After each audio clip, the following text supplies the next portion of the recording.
Hello and welcome to another edition of Temporary Australians. I'm Jonesy. And I'm Hirsty. What's coming up on the show today, Greg? Mate, I went for a ride up the top end and learned how to avoid crocs when they cross the road on a ride. Well, a lot of people say the show's a giant croc, so we're in good company. What else? Have you seen the new Nortons? No, I want to see the new Norton. Look down.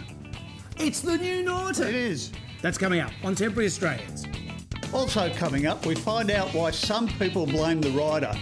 We join in bike games in Cairns. We have heaps of fun on the Good as Gold poker run. Rob Salvatore visits the Isle of Man. I get crook as. We meet up with Magoo and find out why he still clowns around. And we find out what it takes to be a heretic in Darwin. What's the riding like up here on the top end? Well, have a look at this weather. It's just bloody awesome. I mean, at this time of the year, we've got a number of months where the sun shines, gentle breezes, mild weather. Well, what can you say? Do you have to travel long distances to get to a lot of places? Yeah, you do. We haven't got a great deal of roads like, say, over on the East Coast with the mountains and that, where they've got all these different roads running in all different directions. We're more long distance rider, probably a bit quicker than average, but we got our 130 speed limit. My wife and myself, we're up from Katherine, so every time we come up for a function, that's 800k weekend for us. I'll be road captain. We're going to actually leave here. We're going to do a run through Mitchell Street. The first stop's Litchfield Pub.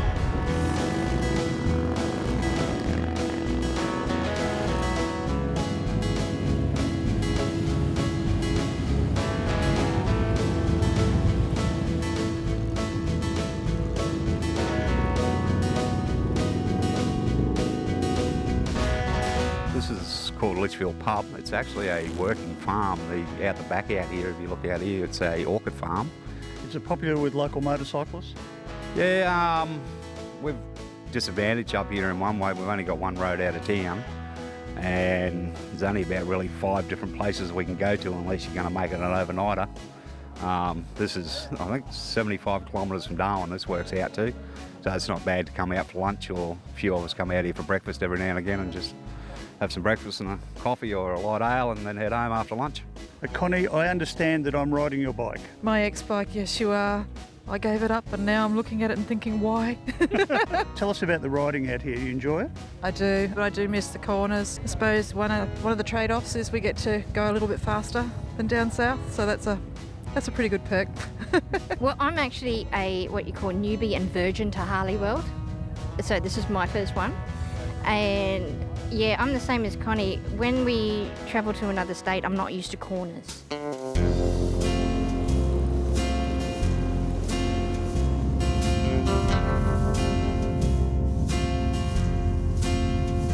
Now, Rob, this is the end of our ride. Where have we come to? We've come to the world famous Humpty Doo Hotel. The Humpty Doo Hotel it's got the biggest buffalo horns that's ever been shot in the Northern Territory. I think they've held the record for about 25 years or so. We got Mango Farm, Shopping Centre, Barra Shack as well.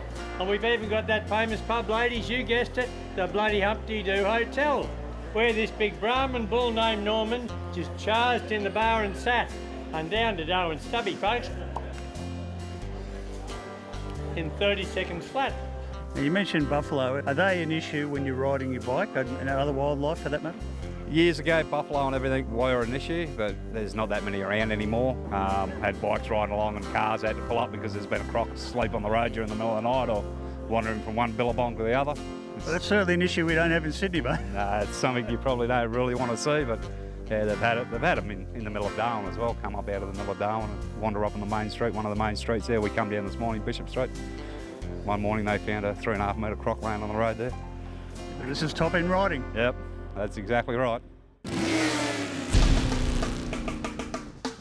Well, it's a case of everything is new again with the brand new Norton, so it's a fair thing that we came down to Norton Australia. Abdul, how exciting is this thing? This is very exciting. It's been a long time coming, and the response from everyone is phenomenal. Well, I want one. They look great. It's like old and new. I love the foot pegs, how they're all new and modern, and then you go down to all this here and it's old. It's amazing. So this motorcycle here it's all hand built, okay? So at this stage they're building 4 a day, okay? The bike is built in the UK in Donington. The response has been incredible. So that's 4 a day in the world. Correct, yes, 4 a day. So how much am I paying for one of these? Well, at this stage, we are looking at still going through the pricing structure, but this is probably going to be about 36 right away. And that's give or take. We're still going through the ADRing process at the moment. Wouldn't it be great if the ADR said it's not loud enough, it needs to be louder? Well, that's never going to happen. You know that, Jonesy. We can all dream. We can dream, but we can modify the bike after you take delivery of it, and specialise. When I take delivery of it, Yeah. Oh, Abdul, you shouldn't have. I know they only make 4 of these a day in the world, but really, that's very generous of you. Yeah, if we get you on the list now, okay, we might get you one by the time. How old are you, Jonesy? I'll have a beard like Hirsty by the time I get one. Well, box this one up, baby. Thanks for having us, Abdul. Thank you very much. Thank you. I'm serious about that boxing it up. You're not boxing it up. Quick, get on it. We've got a number of Victorian government agencies who, all of them, seem to have an anti-bike agenda. That's what they seem to share in common. Vic Roads has been a problem. TAC has been a problem. I think the police at times have been a problem. Victorian Riders agree, and recently the Independent Riders Group and Freedom Riders organised a meeting to brainstorm a way forward. John, what's happening today? Well, today is all about the introduction of the blood laws that the government is thinking of introducing into Victoria, and we're protesting about that. You can see the bikes are over here. We're going to ride up to the Corner Hotel, and we're going to have people presented over there to us, and we'll have questions and answers at the same time. What are the issues your seminar is going to deal with today? Well, the most important one, the long-term one, is the relationship between people and government, because where motorcyclists are concerned in Victoria, it's being undermined. The immediate one that is really frightening is the Attorney General's attack on our liberties by the removal of the presumption of innocence and the right to associate with who we like. The last 10 years we've seen people vilifying motorcycle riders, trying to make out that we're either suicidal speed freaks or we're violent criminals. And I'm very much here to, I guess, listen, learn, and hopefully I can answer some of your questions as well. Bad drivers. Why do we have so many bad drivers on the road? It's because we teach people to pass a driving test. We do not teach them how to drive. How do we educate drivers? Well, one of the things would be to lower the age of people to be able to get licences for motorcycles, because if you get more kids on the road with those licences first before they get in the cars, they will look for bikes. At the moment they don't. Some messages got through. We have committed to introducing filtering if we're elected. There's issues like the bus lanes trial. Until we get the general drivers on the road aware of what's going on around them, I don't think we'll improve the safety of motorbike riders full stop. Thank you. Luke, what did you get out of the seminar? Oh, a fair bit of feedback, straightforward talking, which is good. Look, at the end of the day, unless you listen, you never learn. When you look at it, 85% of serious accidents in motorbikes are related to drivers, car drivers. You need to deal with that. That's really what it says to me. Well, we're at the National Hog Rally in Cairns, and you heard that bikers live a fast life. Well, this goes to show the opposite. Here they are in a slow race.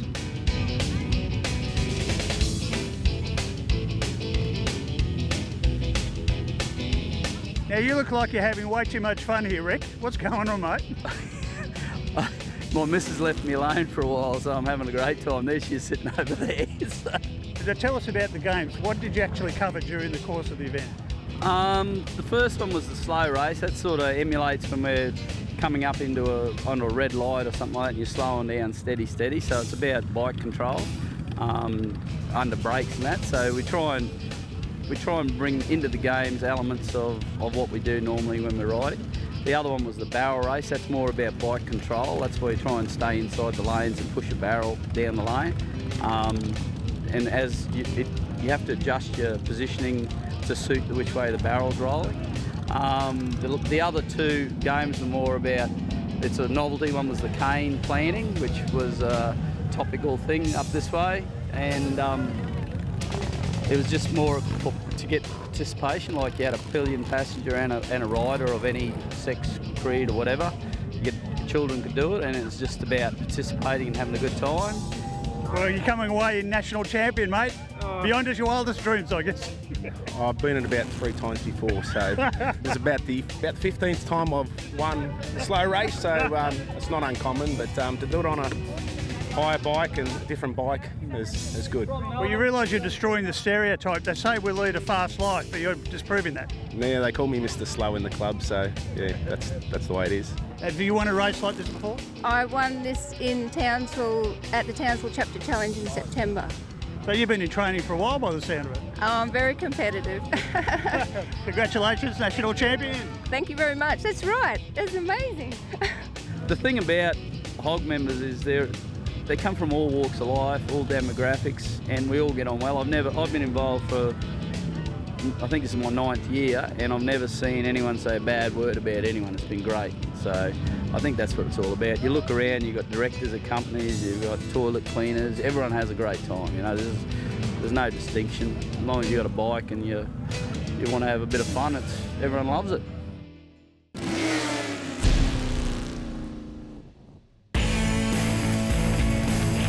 Remember the worst rain ever when we filmed the Good as Gold poker run back in 2013? The rain's been torrential just about the whole way, and you've got such a big turnout. Greg, we got in excess of over 200 motorcycles, and there would be clubs that'd be happy to have that on their best day. I'd say in 21 years, this is the worst weather we've ever had ever. We've had weekends before where we've had a bit of rain or wet in the morning or wet in the afternoon, but this is something else. And 10 points to everyone here. There's a credit to all of them, and the commitment they've showed both to the support of our club and the lifestyle itself, and to get out and show everyone that that's what motorcycling is all about. Next year, you're confident it'll be sunny? 100%, yeah. 100%. Mark kept his word. The weather was great. At short notice, 100 bikes turned up at the sleepy village of Wollongong in northern New South Wales. Terry turned up to lead us on this trouble-free event. And even with the anti-rights laws in Queensland forcing the ride into New South Wales, those who came got to share a great riding experience with their mates. The roads in that part of the world must have been built for bikers. Plenty of corners, great scenery, and a warm welcome from the locals, particularly in the pub in Kyogle. Obviously, last year there was a lot of pressure. It was very wet. But there was a lot of police pressure. The ride still attracted several hundred very hardy motorcyclists. With a few days' notice, you've got quite a healthy crowd for this one. Yep. No, I take my hat off to everybody. Once again, this is what we do. The police, the politicians, they put a tag on us, mate. All we are, we ride bikes. This is what it is. Socialise, have a beer with your lunch, raise some money for the High Court Challenge, and ride off home happy as Larry. Well, other than that, it's not really a political protest, is it? It's just mates going for a ride. This is what we do, mate. It's mates going for a ride, meeting up with mates from New South Wales and saying g'day. I believe recently you were over riding in the Isle of Man. Yeah, I went to the UK in May, and I went there for other reasons, but while I was there I caught up with some of the Isle of Man action during practice week. It has to be everyone's bucket list item. I only caught 3 days of practice. I can't wait to go back and actually see the main event. These guys are superhuman. It's amazing. So did you get to ride around the track at all? Yeah, I had a Bandit 600 that I borrowed from my mate Rob Smith, and I did the circuit 3 times. And the first time was a bit tentative because there's some big drop-offs on that mountain. If you don't hit those corners right, you're going to go for a sorry tale. But at one point, I don't know, I think I had it wound up to about 100 mile an hour and I was being passed. And how? So these guys that know the track, it's amazing. If you have an opportunity, really, you have to go. It's amazing. It's MotoGP, super bikes, every club race together rolled into one. And you can walk around the paddocks, and the riders that you admire are there in their tents, held by just a ribbon, spannering their own bikes. It's just a crazy concept. Fantastic. I remember going on a club ride in the late 80s up to Brisbane. By the time we got up near the New South Wales border, the whole of Queensland was being drenched. and so were we. Our bikes were wet, we were wet. All the leathers that I had on, all the wet weather gear failed completely, and I was soaked, and I got really crook. The time to leave came on the Sunday, and the rain was just as heavy, so I put on all the wet weather gear I could, said a prayer and headed off. Round about Grafton, the sun's finally started to come out. The rain eased off, and it looked like I was going to get a decent trip home from that part of New South Wales. So I thought, beauty, this is a time to just give it a bit and catch up on some lost time. I suddenly had this really strong sense that I should slow down and death awaited. I looked around and I couldn't see any pedestrians and there was no highway patrol anywhere near, but I slowed down a bit anyway and kept on going. Just north of Taree, I was coming out of a left and right-hander, and all of a sudden I had this same sense that I should slow down and death awaited. So I let go of the throttle, and I reckon I dropped down about 20 k's, and then all of a sudden my front tyre blew out. And I looked up and I was coming onto this bridge. And I had two choices to make at that point in time. I could either drop the bike and slide, but no guarantee it wouldn't slide into a semi coming the other way. And it was almost like my life flashed before my eyes. I thought, what's going to happen here? Am I going to see my wife again or my kids? And the bike headed straight for this guardrail and just stopped centimetres from it. And I sat there. I was pretty stressed for a while. And then I looked over the guardrail and it was a 20-metre drop onto an embankment. And I figured even if I landed on my head, I'd have been done. One of the things that I found in over 30 years of riding motorbikes is that when I pray, when I get close to God, He's with me and helps me along the way. Now, Magoo, you started riding in the late 50s. Can you tell us what it was like? Oh, it's beautiful back in those days, mate. You didn't have no speed limits, no coppers pulling you up. You just get on your bike, no helmets, no indicators. You just get on your bike, you can go 100 miles, 150 miles an hour if you wanted to. So when did you join the Vermin MC? Back in '73. My mate Doggy was looking in the magazine and he saw this rat, you know, with the cheese, you know. And Doggy goes, hey, that'll make a good patch. I said, yeah, that'd be grouse, you know. They said, now, what can we name, you know, rat? And Doggy turns up and goes, what about vermin? I said, yeah, that's a good name. You're a social motorcycle club, so besides eating cheese, what else did you do? Got pissed. These days you've mellowed quite a bit, even though you still clown around. Yeah, I'm still clowning around, mate. I've been doing a clowning job for about, a bit over 20 years. We do a lot of fights, festivals, kids' parties, you know. So do you ride your Harley down in your clown uniform? Oh, no, don't ride down there, mate. I've got to take the car. I've got too much stuff to take. Yeah, I've got tables and chairs, and I've got all my magic and my balloons and, you know, my makeup box and stuff like that, you know. I'm pretty good with the kids, you know. I've never had any hassles. Yeah, no, it's quite good. We're a bunch of guys that love to ride and have a few drinks and you know, we're a social club and we welcome people from all walks of life into our premises here, and we're about having a good time and enjoying life. How did you guys start? There was a group of guys that were part of another club 9 years ago. They broke away.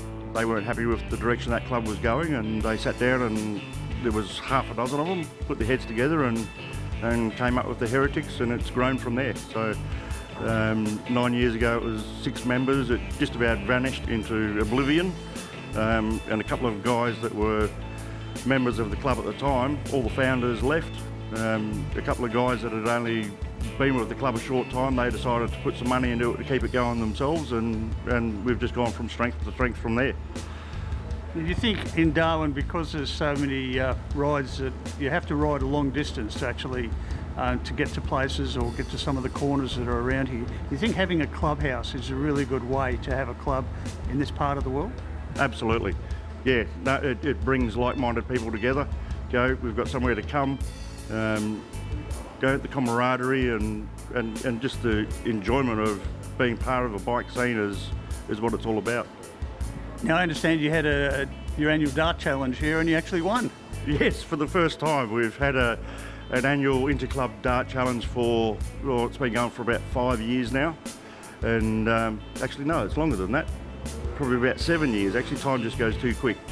And we won on Friday night for the first time. So we actually got to keep the trophy that we generally give away, so it was a great night. But it's open to all bike clubs in Darwin, so we don't discriminate against anybody and we welcome everybody here. We've hand-built this place ourselves and we love it. It's a good fun place to be on a Friday night. Well, what a great show. We'll be back again next week. Oh, and by the way, Greg, I've taken the liberty of volunteering myself to ride this home. Don't I get to ride? Well, no, I just should test it first, just to make sure it's okay for you, and then you can test it. Isn't he a nice bloke? We'll see you next week on Temporary Australians. Shiny side up. Grab a meal, a nice cold drink, and hear some unreal fishing stories. But as time goes by, the kids grow up and some move into state, like Sydney. Then 2 years bloody later, a voice says, "How you going, mate? I think I've been away too long and just had to come back. Got off the plane in Darwin and straight home down the track. It's good to be back here again, sipping me dad's famous homemade brew. Then the chef yells from the kitchen, 'Come and get it.' Wow, me favourite. Good old buffalo stew." So folks, the moral of the story is don't move into state. Just stick around here at Humpty Do and have a coldie with your mates. Thank you, folks.